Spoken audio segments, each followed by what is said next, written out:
Hey guys, welcome back to Burnin' Rubber Garage. Today we're working on the 97 GMC Suburban.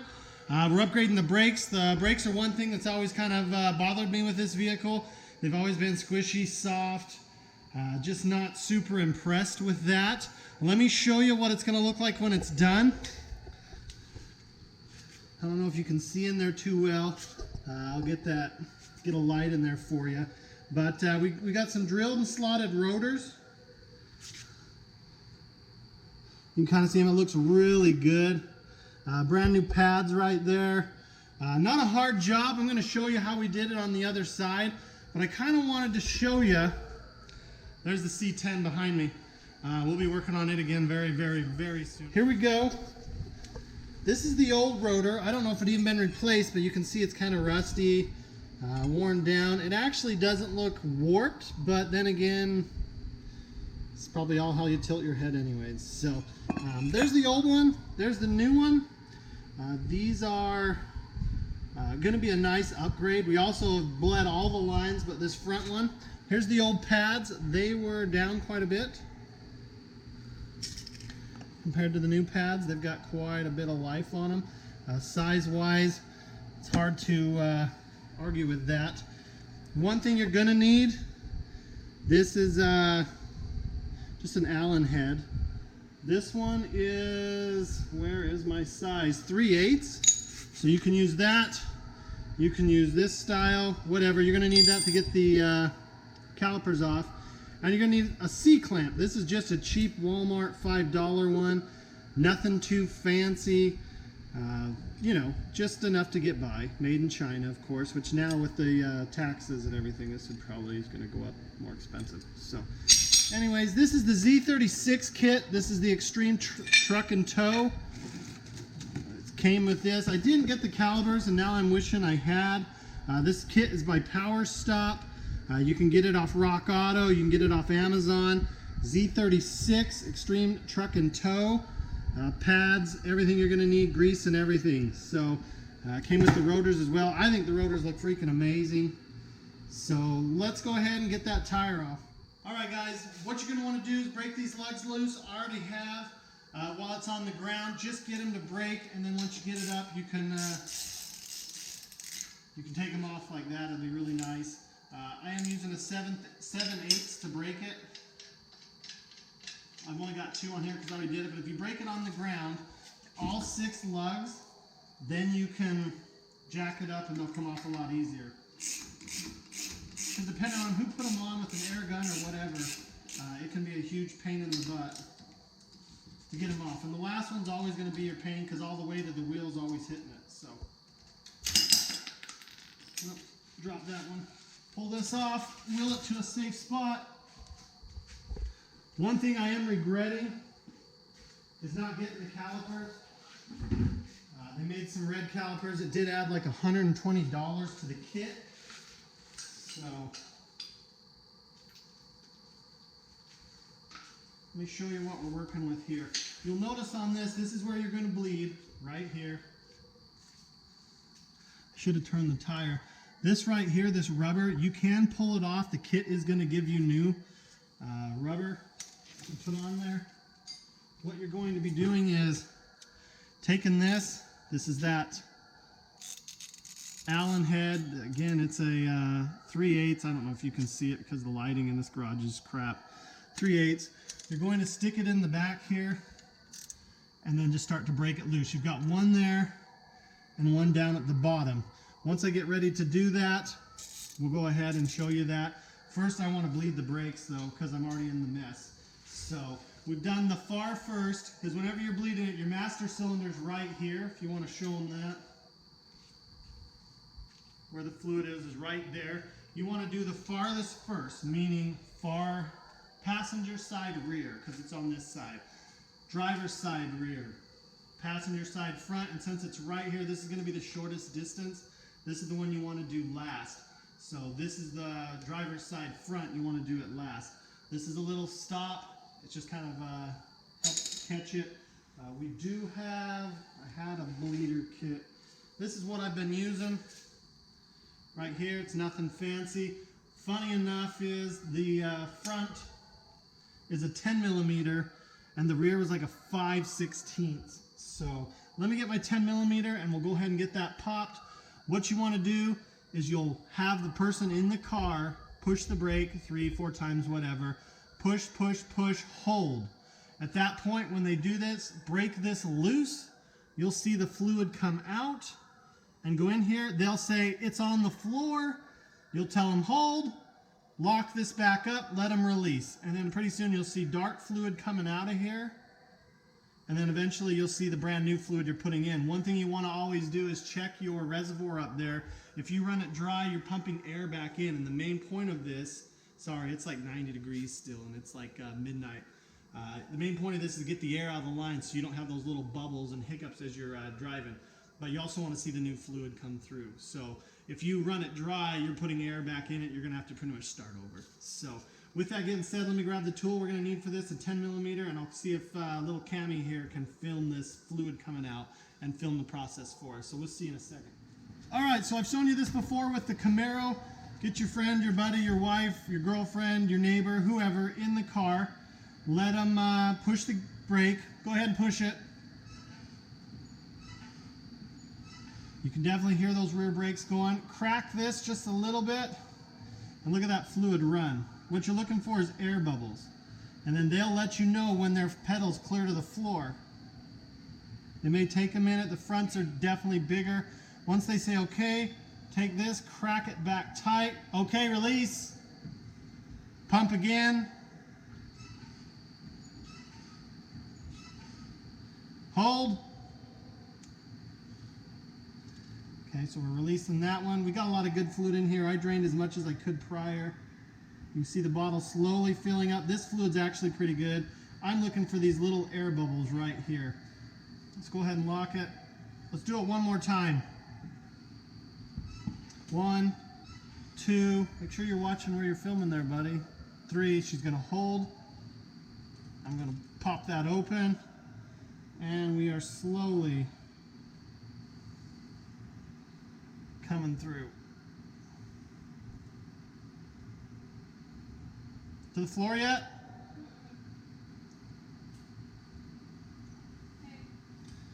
All right, so I'm going to lock this back down. And that's how you bleed the brakes. Like I said, you want to start at the farthest away. So in this case, with it right here, passenger rear, driver rear, passenger front, driver front. That fluid is actually looking pretty good. What we had before was black as can be. So anyways, with that being said, we're going to go ahead to get to taking this off and we'll go from there. All right, so the kit came with some new ones. I'm just going to use them. Get a flat head.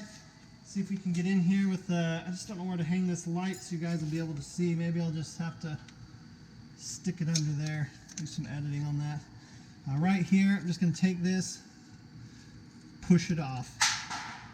And then the one down here at the bottom, I don't know if you're going to be able to see that because I got to get my big old head in there. Take that. I'm just going to pry it off there. I'm going to get my screwdriver under it and it'll probably come right off. There it is. That's what we're trying to get to. And the reason we're trying to get to that is so that I can get this in there and make sure I'm in there. I do not want to round one of these. That one's on there pretty good, so I'm going to put that in there. Grab my little persuader. I'm going to come from the bottom, hold that in place.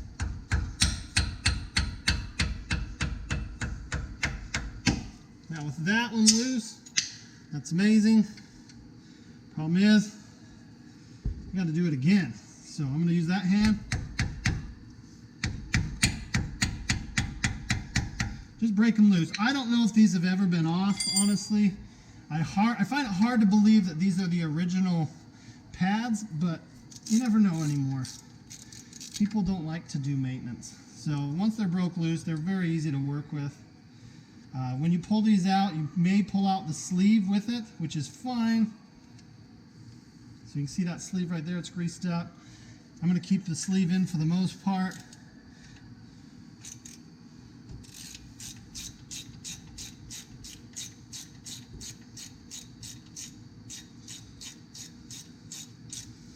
See if we can get that out. Nope. Still doesn't want to come out yet, so I thought we were close. We did get a little brake fluid there. The cap wasn't on tight when we were bleeding. So make sure your cap's on tight. Tip of the day. Make sure, because last thing you want is to bleed it out. So I'm going to just take this and set it up here and rest it. I'm probably going to end up flipping mine like this so I can show you. And take this light again, which is just never in the way. We're going to pull these pads off. What we want to do is pull it out like that. There's your old pads. Look at how worn down they are. Compare it to this. Look at how far down those pads are. These pads were at the end of their life almost, meaning that this has been pushed almost all the way out, and you're going to get to a point where you're going to get metal on metal, which is going to start to go, and that's when you know your pads are about done. This wasn't doing it yet, but by the looks of that surface, it's very, very close. I like to pry that out like that and pull up. And usually it'll just kind of come right out. There we go. So now we're going to get under this side. They just kind of go in a little dimple there, and I'll show you. Again, worn pretty far down there. Those pads should be sitting out to right about there. So, fun part now, you're going to get to see me twist this thing a ton, which, you know, really isn't that fun. But get your C-clamp in there, find a good solid spot on the back. Some of them are so worn out, I had a vehicle I could just push in like that. With this truck, nothing's easy, so I'm just going to start twisting this while I'm talking to you. You're going to need to take this all the way back in because those new pads are beefy. So I'm just twisting this in. Again, this is just a Walmart clamp because nothing else was open. As you can see, it's taking it in. Do not drop this. There we go. We're starting to get some momentum there. Big clamp would have been a lot better. Something with a little bar to get a little leverage so I'm not trashing my hands, but what do you do? So you're going to do that till it's all the way in.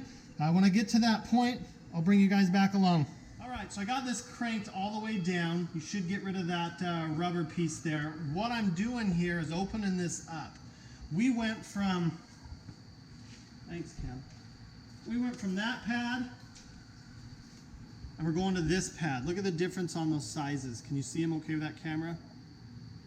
Look at the difference on the size there. So what's happened is, as you push the brakes, this will slowly come out and keep it so the pads are right up on the rotor. We've lost a little on the rotor, I'm sure. So we're going to gain that back on that, and the pads are definitely a lot more thick. So that's why we've got to put that in so that the two new pads can fit and we can fit the rotor. If you don't, you won't be able to get this back over your rotor. If you're doing just the pads because your rotors are good for whatever reason and you don't feel like replacing them, that's fine too. You're still going to have to push this right here, this cylinder in.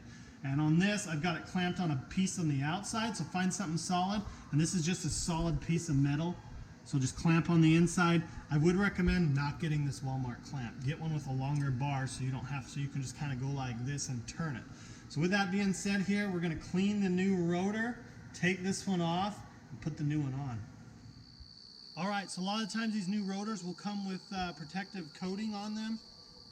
What you want to do is get some brake cleaner, spray it. The nice thing about this is front driver's side, so we know we've got it right. That's about the only instructions that came with this kit. That's the one thing I would say that kit is lacking.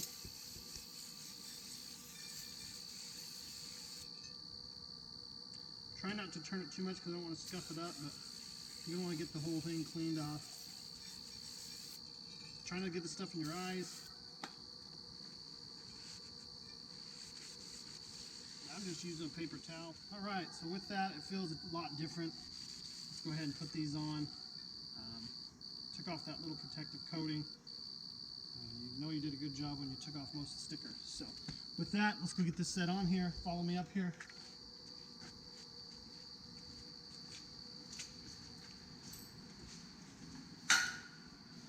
Okay, so what we're going to do, slap this guy on.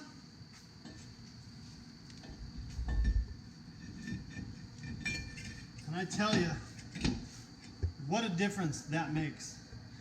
One trick I will give you, I would take a lug nut. Some cars have lug nuts with threads that need to go in. This one does not. So I'm going to put a lug nut on. See how that holds that in place now. that's going to make it a lot easier to put your caliper back on. If you want, you can put 2, but you look at that. That's really not going far. It's got a little wiggle because it's not tight.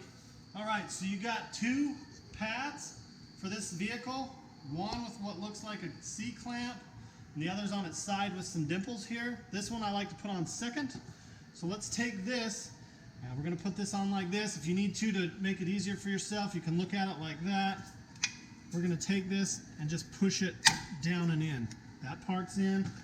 Now for this side, this is a little trickier because you're going to have to help kind of bend those up over, and there's already dimples there, so we just got to get them to line up, and we should be good at that point. Pull that back, push out on that, and pull that back. We're close. There we go. We are in, and we are in. So now we take this, as all the rust falls off of this lovely thing, and we slide that right up into position, and then you'll go ahead and put those bolts back in, and you'll be done. So let me get this reset up where it needs to be, and we'll join up with you then. We are almost done. We're going to put these on over the bolts at the back here. I wish I had a light to show you, but little Cammy broke it. So anyways, let me just show you how these go on. They just push right on over the top. Make sure you get them nice and tight. Again, I apologize for the lack of a light. Little Cammy broke it. No, it was you. Get that, check it, make sure it spins. We're looking really good here. This would have been a good time to, if you had a leaky axle, fix that too, because you would have been in this mess. Honestly, this truck does worry me a little bit. I think we'll be doing upper control arms pretty soon. What the goal is now, put the wheel back on, get it all snug down tight, and then follow the brake-in procedure. I'm going to go ahead and get that tire put on. You go ahead and take this lug nut off. They definitely look really good. Let me hold this up here real quick. We went from this to this. Drilled and slotted. Your front does most of the braking, so that's why we went ahead and upgraded this. Eventually we'll do the rear drums, and it should be good. Check your fluid again. You want to keep an eye on that for the next couple days, especially if you bled it. If you don't get the bleeder screws back on tight, you could slowly be leaking, and when you run out of fluid, you run out of brakes. You'll still have your emergency brake, but that in itself is an emergency brake, which is another thing to think about. If you're going down the road and you lose your brakes, you can always try your emergency brakes. So I'm going to get this tire thrown up and on, and we'll go from there. To put a tire on, I like my feet on the outside. You kind of walk them up, slide it in like that, and just grab a lug nut, put it on. Probably ought to go up one more crank on that, but this will work for now, I think. So. I like sitting down when I do it because then I can put my foot down like that. Now the way I'm putting these on is also the way I'm going to tighten. I like to go in a star pattern, up, down, over here. And then from there I'll go over here. And from there I go over here. And then to finally up there. So now I'm going to show you what I mean by that. I'm going to get these tight. So start in one spot. Notice I've got my foot against it to help give it a little bit of resistance. Now I'm going down here.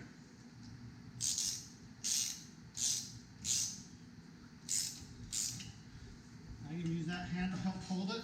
Now my goal is not to set these all the way in right now. My goal is to get it tight so when I put it on the ground it doesn't pull it. I want this surface tight against that. So I went from there. You could go here, you can go there, really whatever you want. Get it on there, snug it up. From there we're going here. It's just another good way to always know, hey, have I done this one yet?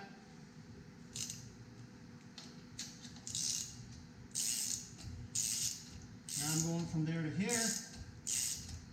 I know at this point I can tell by looking at them that it's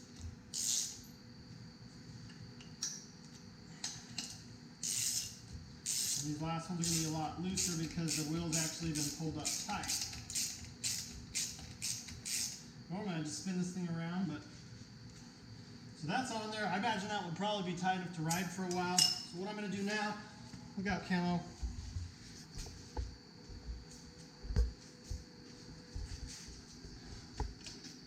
Drop it down slowly. We may have smushed our little drip pan. I'm going to move that out of the way. The reason I'm moving that out of the way is I do not want it to hit the car. Come back up here. Now it's on the ground. It's not going to roll too far. Now put some power on it.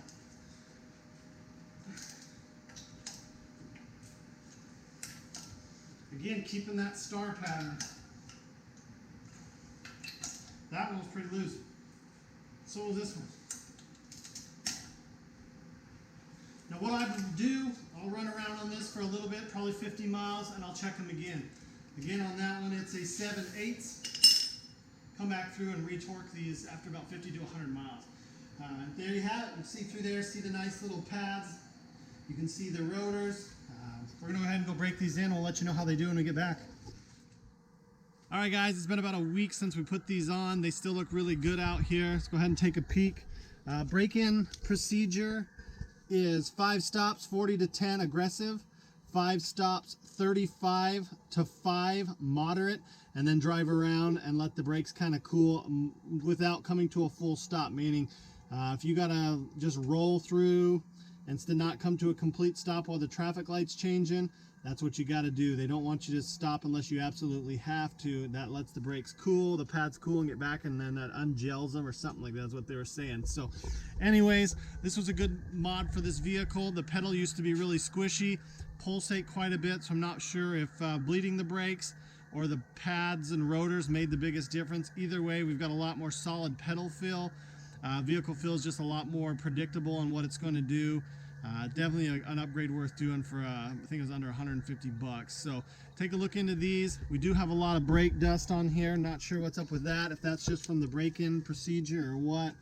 We got a little bit of brake dust there. Gonna go ahead, torque these because it's been about 100 miles. I was supposed to do them at 50, but it didn't happen. People go and they just go. And then I'm going to check the fluid, make sure we're not leaking any. So with that being said, thanks for watching. Thanks for subscribing. We'll see you on the next one.